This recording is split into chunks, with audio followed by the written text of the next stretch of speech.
السلام عليكم، مرحبا بكم في قناتي وصفات سارة للطبخ. ان شاء الله تكونوا كامل لاباس. جيتكم اليوم بوصفة كيكة ولا مسكوتشو اسفنجية خفيفة بزاف وقمة في البنة بمقادير مضبوطة سهلة التحضير في المول الطويل. راح توجد معاكم يعني في وقت قصير جدا وراح تنجح معاكم من اول تجربة. معليا غير نقولكم تبعوا معايا المقادير وطريقة التحضير.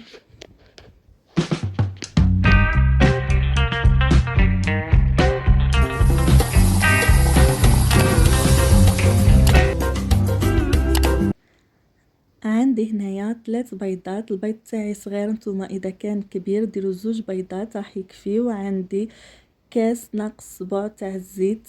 عندي لهنا تاني كاس ناقص صباع تاع السكر الفارينة، وواحد كيس ونص تاع الخميرة، وزوج كيس اكياس تاع لافاني.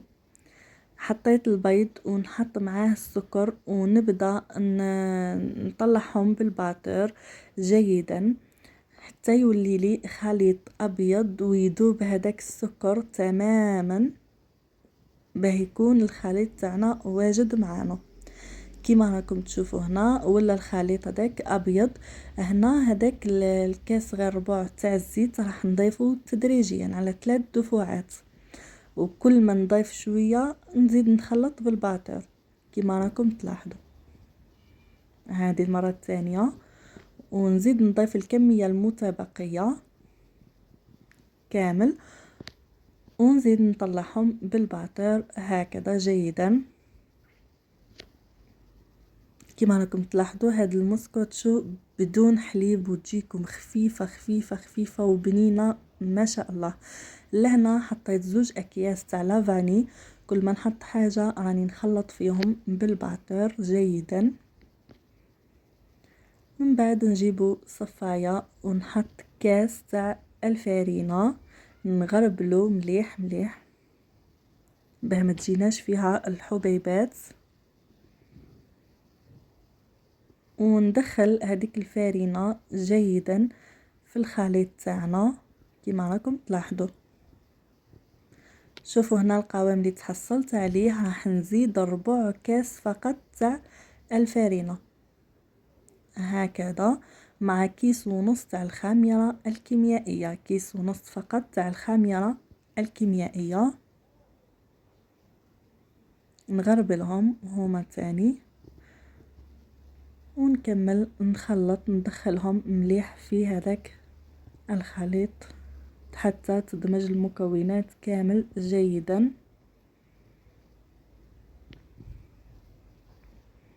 هنا هذا هو الخليط اللي تحصلنا عليه وهذا هو القوام اللي نتحصلوا عليه. جبت لهنا صحن وقسمت شوية من هذاك الخليط في هذاك الصحن، يعني كمية منه، وضفت له حوالي ملعقة تاع الكاكاو البني. نتوما كي تشريو الكاكاو شريو هذاك اللي فيه ريحة مليحة ونخلطوهم مع بعضهم مليح مليح هكذا. من بعد جبت المول تاعي، هذا المول الطويل اللي نورمالمون راهو متواجد في كامل البيوت. شوفوا كيفاه ونحطوا كمية من الخليط الابيض هي الاولى، ومن بعد حطيت كمية من الخليط اللي ضفنا له الكاكاو، ونبقاو هكا مرة نحطوا من الخليط الابيض ومرة من الخليط اللي فيه الكاكاو حتى نكملوا كامل الكمية اللي عندنا. كما لاحظتوا هاد المسكوتشو سهلة جدا، كي تخدموها راح تستمتعوا بها بالاضافة على البنة تاعها وتجي يعني تشهي وتحمر الوجه. اذا حطيتوها للضيوف تاعكم ولا فطرتوا بها الصباح راح تعجبكم بزاف.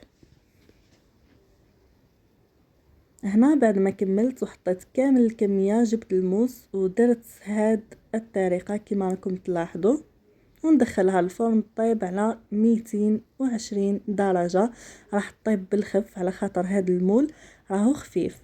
هنايا ضفت شوية تاع الحليب وحطيت له قطع تاع الشيكولا. هنا عندي شيكولا ماكسون بالحليب، نتوما ديروا اي نوع تحبوه.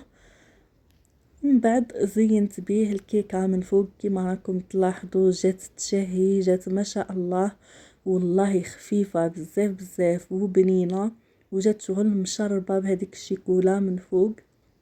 ما عليا غير نقولكم اذا اعجبتكم الوصفه ما تنساوش ترك لايك، اشتراك، تفعيل الجرس ليصلكم كل جديد في قناتي.